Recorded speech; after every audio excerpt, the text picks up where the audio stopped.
Hey everyone, welcome back to my channel. This is part 2 of my year ahead reading that I've been doing for someone. So in part 1 we pulled some cards for September through to August next year. When I say September, I mean next month through to August 2022. So what we've seen here is basically a little bit of a story, some good news coming in terms of work and money, and something to do with international travel, perhaps next year, like towards the middle of the year, around May or June. Okay, so we are going to shuffle the cards one more time and we are going to clarify each of these 12 cards. And then in part 3 of the video, I will be getting some advice. So let us clarify the moon. The moon is about secrets, things being hidden that will be revealed in time. Clarify, please, the moon. All right, you have 3 of Pentacles here. So this could be a situation where more than 2 people are involved. A 3-way relationship, perhaps, not necessarily. Something to do with a discussion or someone going for advice, seeking advice, needing advice from other people. This card normally shows up when there's marriage counseling happening or someone is going for some kind of guidance. Someone requires guidance from another party. So within September, you could be dealing with a situation like that where certain things are not coming to the surface, certain things are hidden, and you will need to seek guidance from other people to deal with the issue. So I don't want to get too personal, but it could literally mean if there is relationship issues, it could mean marital counseling or speaking to your friends about the relationship or the marriage. All right, if not, then it's something just to do with discussions amongst a group of people surrounding emotions and things that are hidden, or someone is not revealing their true feelings, someone is not revealing something. There's something that's hidden from you. All right, in the month of October, you have the Emperor. Let's clarify the Emperor, please. Right, 5 of Wands in reverse. So 5 of Wands, normally when it's in the upright, it speaks about small petty arguments. It's in reverse though, so it's more positive. However, I am seeing small disputes. I don't know, I want to say it's work related with you. There's some disputes with a boss or a boss figure with that Emperor. Someone who's in a position of authority, and surrounding this person, there's an issue of just small petty arguments, like almost childish, almost mock fights, because that's the direct meaning of this card, like a mock fight happening in October, but it's in reverse. So I'm feeling like you're hoping for a change from that, or you're not going to let it affect you anymore. You've decided enough with that nonsense. I'm going to try and cut this out for now. All right, November, we had the 7 of Wands, clarified by the Ace of Pentacles. So there's definitely some new offer coming in here, money related, like a new job offer or a promotion or something, but there is resistance that comes with that. I don't know if this is you resisting change, resisting a promotion, resisting a job offer, resisting change. I'm not sure. You're fighting against something with that 7 of Wands, and this is in the month of November. All right, for December, clarify please, Page of Pentacles in reverse, 9 of Cups reversed. So the 9 of Cups speaks about someone being very satisfied, someone not wanting things to change. However, this is in the reverse. So I'm seeing a general theme here of someone is quite happy with where they're at and they're resisting change. Like every time something new comes in, it's like there's a blockage. So I don't know Whether this is saying someone is either very comfortable in their current situation or they just don't want to step out of their comfort zone with something, because it's almost contradictory. It's like there's resistance, but then normally when this is reversed, it's like you're not quite satisfied, or you're not realizing it, but you're actually looking for something else. You seem quite happy with something, but have you asked yourself if this is really what you truly want in life? It's that kind of an energy. It's like indecisiveness. A lot of indecisiveness in this reading. I will ask about that in part 3 because it's really bugging me. Alright, for January, that 4 of Pentacles, which is the energy of holding on to something, you have the devil with that, so don't get too depressed. Okay, if this is your first time watching a tarot reading, the devil is not always bad. It's an energy of toxic bonds, of addiction, of, for instance, being in a relationship for the wrong reasons, like codependency, things like that. So I don't know if there's a codependent relationship involved here. If someone is just with someone for the sake of being with them.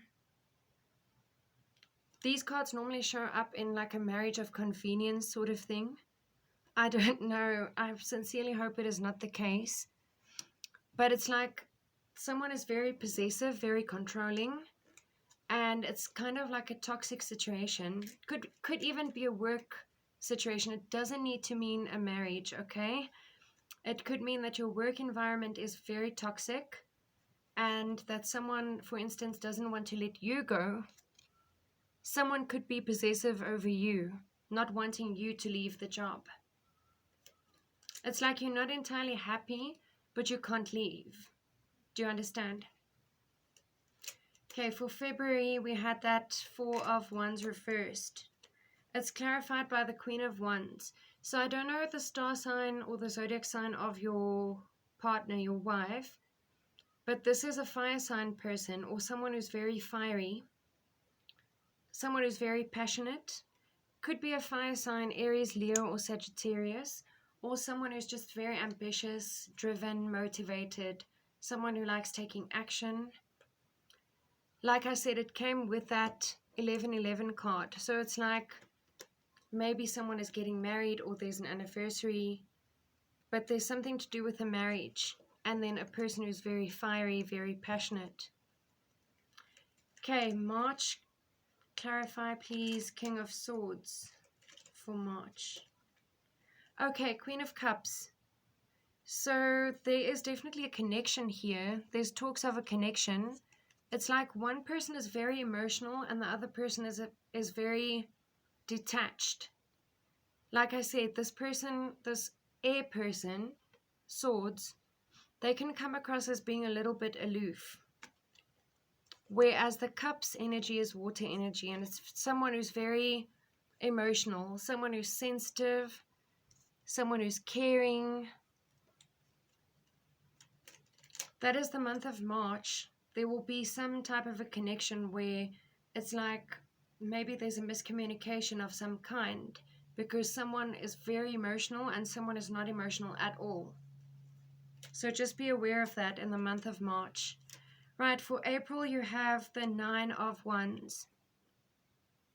So this person is expecting some kind of an attack on them. They're literally waiting for someone to attack them. It could be someone with a little bit of a victim mentality, I'm getting. But there's a new idea surrounding that. So I don't know if someone has decided to change their way of thinking surrounding this person. But the Ace of Swords literally can mean someone's cutting someone off.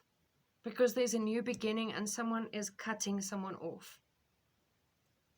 Someone who has a victim mentality, someone who's always expecting a fight. Someone who's very guarded.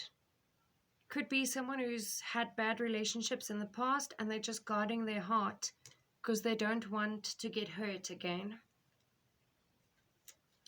Alright, for May, 2 of Wands. Clarified by the Fool. Okay, so the Fool speaks about taking a risk, taking an opportunity, taking a chance. And it ties in perfectly with the Two of Wands, because I spoke about someone wanting to broaden their horizons. Someone wants to perhaps travel overseas with that globe featuring right there. Someone is looking at the globe and thinking of something that's at a distance from them. And I feel like you will take a chance in the month of May. You will take that leap of faith and go for it. If it's a new beginning or if it's career related, you will take that chance in the month of May next year. Once again, if I don't finish this in part 2, then I will just push the rest of the cards into part 3, because I see we are running out of time, but I'm talking too much. All right, June next year we have the Seven of Swords, clarified by the Eight of Cups. So I'll tell you what this normally means. Normally, the Seven of Swords can speak about cheating or infidelity, or someone who's very vain, someone who thinks a lot of themselves, and someone is walking away from that connection. Could be you, or it could be the other person. Someone is walking away because of infidelity, possibly.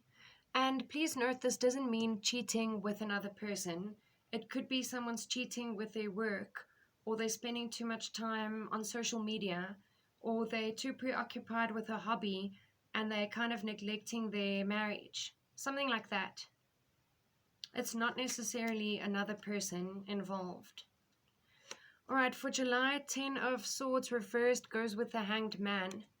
So someone is seeing something from a different perspective, and that is literally what I said in part 1. I actually said that someone will move out of that energy of feeling backstabbed, feeling defeated, and they're now trying to see things from another perspective in the month of July. Maybe it's something that's a blessing in disguise, and this person will only realize it in July next year. Because in August you have the World reversed. That goes with the Two of Pentacles. That's amazing. It's like you're needing to make a decision between maybe staying here or moving to another country with the World. Because the World speaks about something international, something happening at a distance from you. And then at the bottom of the deck you have the Tower, which is really something unexpected that happens that just makes your whole world come crashing down. Alright, it's something that catches you off guard and it shakes up your world completely. It requires you to completely change your life, your way of thinking. It's a drastic change in your life that you can expect within this next year. Okay, please stay tuned for part 3. This has been a really interesting reading so far. Thank you so much to the person who allowed me to read for them, because this is so interesting, honestly. Alright, stay tuned for part 3. Thanks.